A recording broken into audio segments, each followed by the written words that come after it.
Hey folks, happy Thursday to you. We continue our March prayer calendar, sort of walking through this theme of forgiveness. Just a little over a week left in this calendar. So exploring God's forgiveness today on Thursday, March 24th. The prompt is this: consider the consequences of unforgiven sin.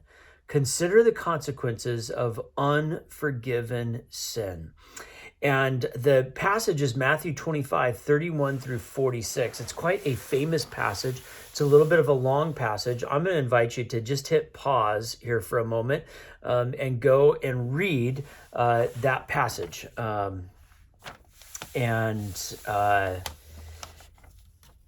As we pick back up after reading that passage, Matthew 25, 31 through 46, lots of stuff written about this, spoken about this, preached about this, taught about this, everything throughout Christian history. One of the most famous passages in the New Testament, this judgment of the sheep and the goats. And we look at this passage in a number of different ways. So I have often used this passage to help us think, to help me, to help my parishioners think about the people that they're interacting with and the divine that lies within those people. We talk a lot about that. But in this particular question, this particular instance, it's asking us to think about the eternal implications, use this passage to think about the eternal implications of our actions. Now, we, of course, are a people who believe that we are saved by God's grace alone. We do not believe in works righteousness. So you can feed as many people as you want to feed. That's not going to get you into heaven. It is God's grace that provides the saving action in our lives.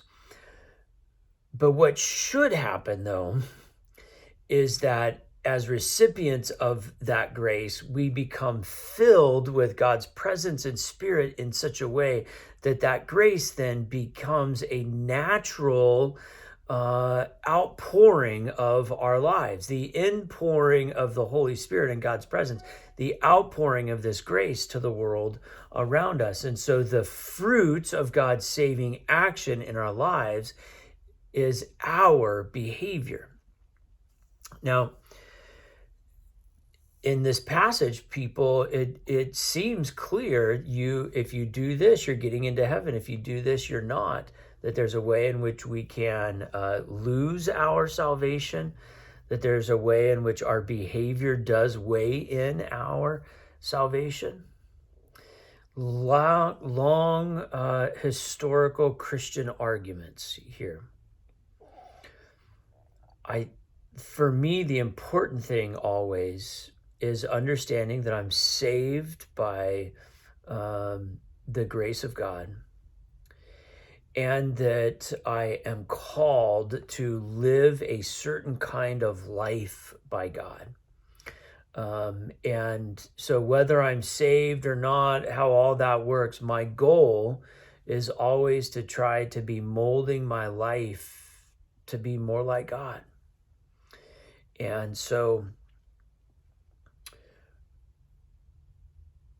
we take the opportunity to understand passages like this that help us to mold or not our life to be more like God. And clearly in the passage, there was one group who did and one group who didn't. And the group who did found favor with God. I don't know about you, whatever favor with God means, that's what I want. And I understand that growing closer to God is in some ways my responsibility and what I do with my life. So we think about that on this day. I hope this is helpful to you. God bless. Have a great day.